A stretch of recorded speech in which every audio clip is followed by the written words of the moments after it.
Alcohol has woven itself into the fabric of human civilization, a substance as old as fermentation itself, celebrated in rituals and condemned in scriptures. Its Arabic-derived name, Al-Kuhul, hints at a deeper essence, a spirit that promises liberation but often delivers bondage. Beyond its physical effects, alcohol carries profound spiritual consequences, influencing the soul's clarity, connection to the divine, and capacity for transcendence. To ask who is Al-Kuhul is to step into a linguistic and historical puzzle. Al-Kuhul is not a deity, a demon, or a historical figure, but an Arabic term from which alcohol is derived. By the 16th century, European alchemists borrowed the term to describe distilled spirits they created, liquids like ethanol that seem to capture the essence of fermented matter. But alcohol is more than a technical label. It carries a poetic weight. In Arabic, it invokes the idea of something ethereal, almost ghostly, a vapor rising from the mundane to touch the sublime. This duality mirrors alcohol's nature, a substance that could elevate the mind or drag it into shadow. Though not a who in the literal sense, Al-Kuhul becomes a metaphorical entity, a spirit of transformation, a trickster that reveals as much as it conceals. Understanding this origin sets the stage for exploring how alcohol interacts with the human soul.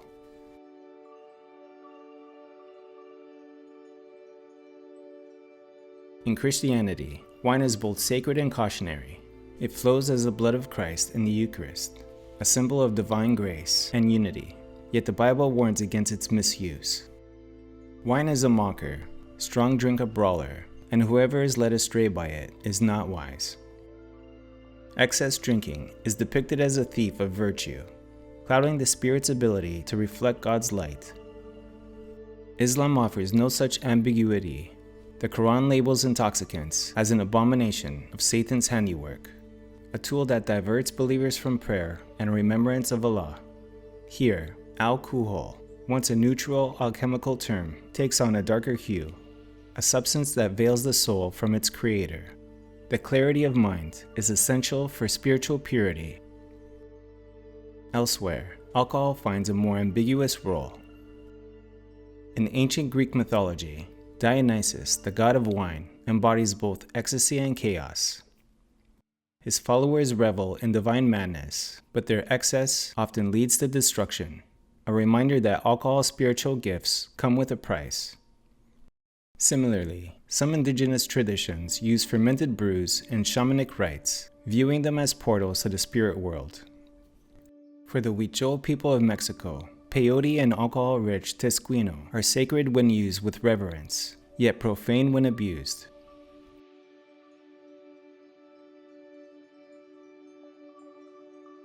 Alcohol could have several negative effects on the pineal gland, often referred to as the third eye in spiritual contexts due to its role in regulating sleep and producing melatonin.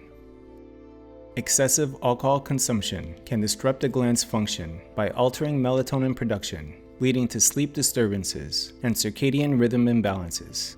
It may also contribute to calcification of the pineal gland over time, a process linked to aging and exposure of toxins, which can impair its ability to regulate hormones effectively.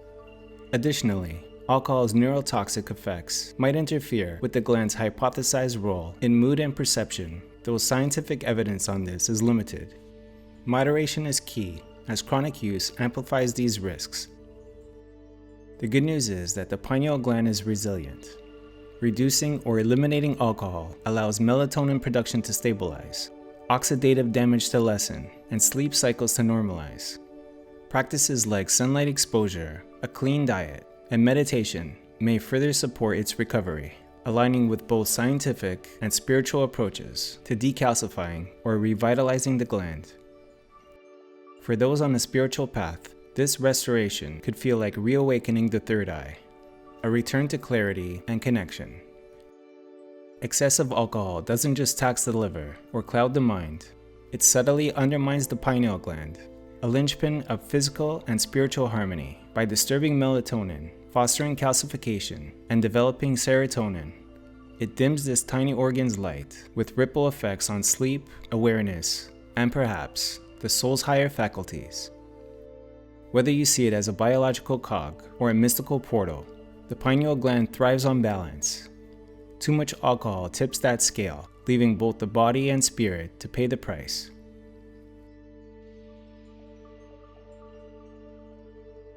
At its core, alcohol alters consciousness, a trait that makes it both alluring and perilous to the spirit. Many spiritual traditions describe the soul as a luminous bridge between the material and the divine, a faculty of awareness, will, and connection. Alcohol, by numbing the mind and loosening inhibitions, can fray this bridge. It amplifies the ego's shadows, anger, lust, despair, while dimming the higher faculties of discernment and compassion. The Sufi mystic Rumi captures this tension in his poetry, using drunkenness as a metaphor for divine intoxication. I am drunk with love for you, not with wine. For Rumi, earthly alcohol is a pale imitation of the soul's true longing, a distraction from the ecstasy of union with the beloved. Yet, habitual drinking, he suggests, chains the spirit to illusion, rather than freeing it from truth. Science studies show that alcohol depresses the central nervous system, impairing the prefrontal cortex, the brain's hub of self-control and reflection. Spiritually, this can be seen as a temporary eclipse of the inner light, the part of us that seeks meaning beyond the material. Over time, chronic use may erode the soul's resilience, leaving it vulnerable to apathy or despair.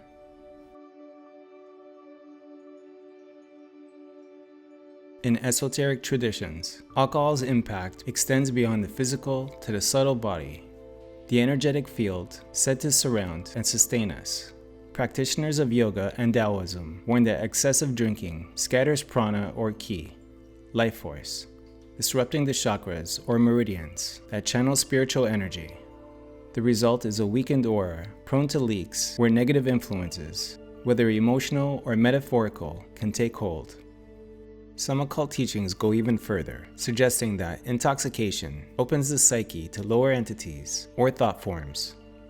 Folklore abounds with tales of drunken spirits, not just the liquor, but the unseen forces that prey on an unguarded mind. Whether literal or symbolic, these stories underscore a shared intuition. Alcohol, in excess, compromises the soul's sovereignty. Buddhism reinforces this with its emphasis on sobriety. The fifth precept, I undertake to refrain from intoxicating drinks and drugs, which leads to carelessness, is a safeguard for mindfulness, the cornerstone of enlightenment. Alcohol clouds the meditative mind, pulling the individual from the present moment into a haze of craving or regret.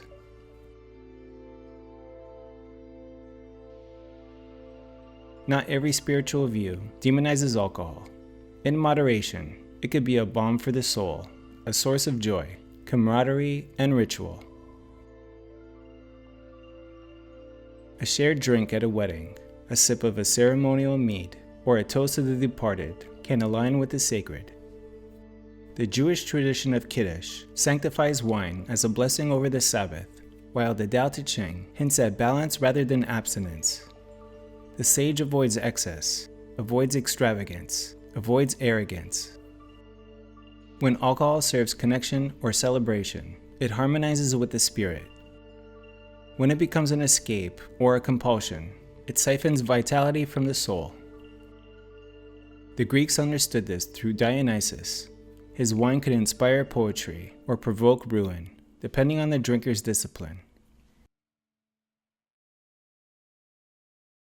For those enslaved by alcohol's grip, the spiritual consequences deepen over time. Habitual excess could hollow out the soul, replacing purpose with numbness. The phrase lost soul gains poignancy here. A being unmoored from its divine compass, adrift in a sea of fleeting heights and lingering lows. Relationships fray, intuition dulls, and the inner voice of conscience grows faint. Yet redemption remains possible. Many who overcome addiction describe it as a spiritual rebirth, a reclaiming of self from alcohol's grasp.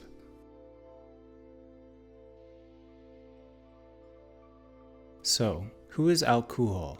Not a person, but a presence, a distilled essence that has haunted and enchanted humanity for millennia. It is the spirit in the bottle, the whisper of transcendence that could lead to triumph or tragedy. The spiritual consequences depend on the drinker's choices. Does it lift the soul towards light or drag it into shadow?